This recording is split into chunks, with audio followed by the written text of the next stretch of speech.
des volontaires? Ah! Faut penser à mon volontaire. Hélène. Yolande.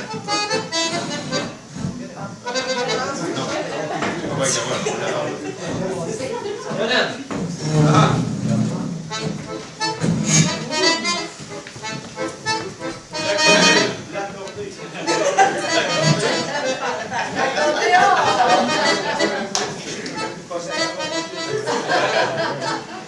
Complice. Complice, Pas besoin de mal agir pour être complice, car quoi de plus rassurant qu'un sourire complice. Ah ah!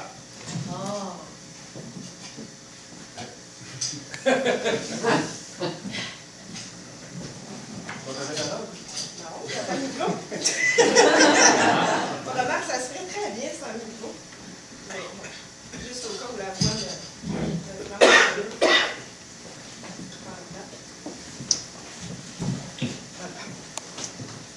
Est-ce que je l'ai... Non, je pensais que je l'avais fermé en même temps. Voilà. Eh bien, il y avait au milieu d'un bois une petite maison. Puis dans cette maison-là, il y avait 3 amis qui vivaient là.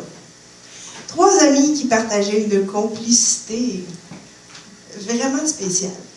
Parce que les 3 colocataires, le premier, c'était un petit moineau. La deuxième colocataire, c'était une crêpe. Voilà. Ça se passe en Bretagne. C'est courant. Nous autres, on n'a pas ça ici, mais eux autres, c'est fréquent. Et la troisième colocataire, c'était une souris. Mais pas la petite souris qui vivait dans le pouce de la mitaine, une autre. C'était une souris de concours. Mais le vrai, là. Elle avait fait des tournées internationales. Elle avait des pattes de devant énormes. Et elle, sa tâche pour le bon roulement de la colocation, c'était de faire le bois. Elle prenait la hache, elle levait ça bien comme il faut au-dessus d'elle, puis elle fendait le bois. Elle faisait des cordes de bois. Tous les jours, elle faisait des réserves, puis elle pouvait même en donner aux autres animaux s'ils voulaient se faire un petit feu dans le bois, il n'y avait pas de problème. Elle accumulait comme ça des cordées de bois, puis pendant ce temps-là, la crêpe, elle partait en roulant, puis elle s'en allait à la source, avec une marmite. Elle remplissait ça d'eau. Elle revenait à la maison, elle accrochait ça dans le foyer, la souris, elle y partait un petit feu. Pendant ce temps-là, le moineau, il volait partout. Il se promenait, puis il faisait le tour de la place. Puis il cueillait des légumes, il cueillait des racines, des fines herbes, etc. Il rapportait ça à la maison. La crêpe lavait tout ça, elle mettait ça dans le chaudron. Quand l'eau bouillait, elle sautait dedans, parce que c'était une crêpe au beurre. Donc le gras s'en allait dans le bouillon, puis ça faisait une super bonne soupe. Le soir, quand ils se réunissaient, ils s'assoyaient les 3 ensemble pour manger la soupe. Ils se servaient à boire aussi, puis là, ils jasaient. Ils jasaient, ils vantaient les mérites de leur amitié. Dans une complicité de même, là, ça se trouve pas à tous les coins de rue. Vraiment. Ils vivaient le parfait bonheur, tout simplement parce qu'ils s'organisaient très bien entre eux 3. Ce qu'ils ne savaient pas un soir, c'est que pendant qu'ils vantaient comme ça leur mode de vie, il y avait un coyote, les 2 pattes sur le bord de la fenêtre, qui surveillait. Il ne surveillait pas la soupe, il surveillait la crêpe. Ce qui fait que le lendemain matin, quand le moineau est parti, ben, le coyote est passé par les buissons. Puis il a suivi un bout. Le moineau faisait ses allers-retours entre les jardins, les bois, puis il rapportait à la maison tout ce qu'il fallait. La crêpe était allée chercher l'eau, la souris, elle faisait ses cordées de bois. Puis à un moment donné, le moineau, entre 2 allers-retours, il s'est posé sur une petite branche d'arbre pour se reposer. Le coyote, il est allé s'asseoir en dessous. Puis, et bonjour, monsieur du moineau, que vous êtes joli, que vous me semblez beau. Sans mentir, si votre ramage se rapporte à votre plumage, vous êtes le phénix des hôtes de ces bois. Le moineau, il restait un peu bête. Pas juste parce que le coyote connaissait ses classiques, mais parce qu'il n'avait pas dit un mot. Fait que se faire complimenter sur sa voix, c'était... Bon. Il a laissé le coyote continuer. Mais le coyote, il a lâché la fable, puis il a dit « Bon, moineau, faut que je te parle. » J'ai regardé ça, là, j'ai vu où tu vis, et j'ai vu avec qui. Là, moineau. Comment je te dirais bien ça? Tu te fais avoir. Tu te fais avoir, mon pauvre moineau. T'es-tu déjà passé par chez vous pendant l'après-midi? Le moineau, il dit, ben oui, je fais rien que ça. Je fais des allers-retours toute la journée. Il dit, ah, voilà. Toute la journée. Ah, pourquoi vous m'éteignez les lumières? Ça allait bien? Je voyais tout le monde. Oh, merci. C'est plus le fun quand on se voit. Alors, le coyote, il a dit au moineau, ça n'a pas de bon sens, hein? Tu vois, hein, quand tu repasses à la maison, il dit, le rendu à l'après-midi, il dit, toi, tu n'as pas fini ton marché, là, puis tu continues à voler partout.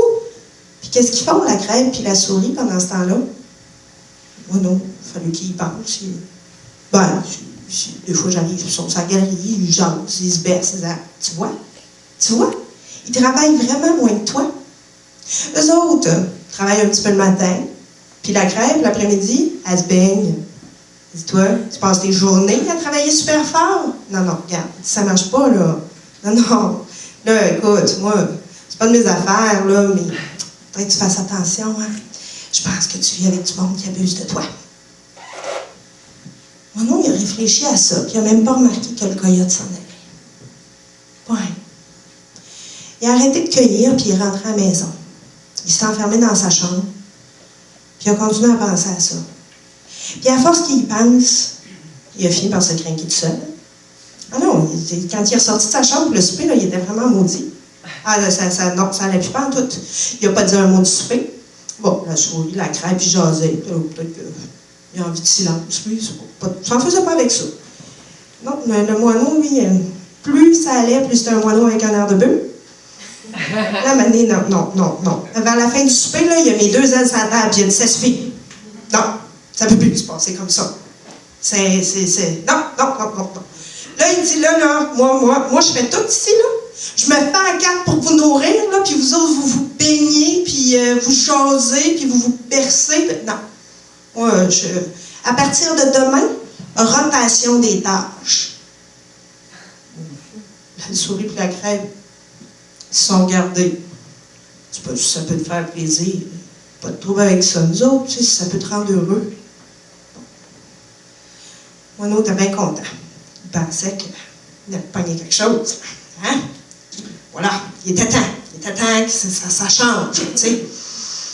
Tout le monde a dormi là-dessus, et le lendemain matin, ça s'est passé exactement comme le coyote espérait. Le moineau, il est allé essayer de fendre le bois, mais il n'était même pas capable de lever la hache. La souris, elle est partie avec la marmite, mais elle n'avait aucun problème avec ça. Puis elle a rapporté de l'eau.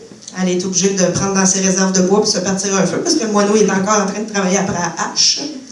Et pendant ce temps-là, la crêpe roulait sur le sentier. Elle a roulé jusqu'à un détour où le coyote qui était passé par les buissons a sauté en avant d'elle, puis il a pogné une mordée. Ah, les deux se sont mis à hurler! Parce que la crêpe, se faire enlever de mordée, c'est désagréable. Mais le coyote qui était brûlé, elle était vraiment forte, la crêpe. Il a parti ses vœux. Il n'a pas eu le temps de digérer sa bouchée seulement. La crêpe, elle est rentrée en roulant carré un peu. Elle est arrivée à la maison. Et sa galerie, les autres, ils avaient fini leur journée, mais elle n'avait pas été longue. Le moineau, il s'était luxé les 2 ailes. Puis capable de rien faire. Et la souris, elle appelait partout, parce que quand l'eau s'était mise à bouillir, elle va sauter dans le chaudron. Si vous avez une petite souris, essayez pas ça à la maison. Il ne faut pas la mettre dans l'eau chaude. Elle était toute brûlée, puis elle appelait, puis les deux, ils braillaient, puis la crêpe les a regardés, puis elle n'avait pas bien l'air plus brillant. La crêpe et la souris ont eu la décence de ne pas donner d'explication au moineau parce qu'ils savaient qu'il avait compris tout seul. Il avait compris 2 morales qu'il y a dans cette histoire-là. Au moins 2. Il y en a une, c'est quand ça va bien, touche à rien. Puis l'autre, c'est qu'un conseil, ça peut être bon, ça peut être mauvais. Puis le bon conseil d'aujourd'hui peut être le mauvais conseil de demain quand la situation va changer. Ce qui est important de juger, c'est le conseil qui a été donné dans l'intérêt de qui?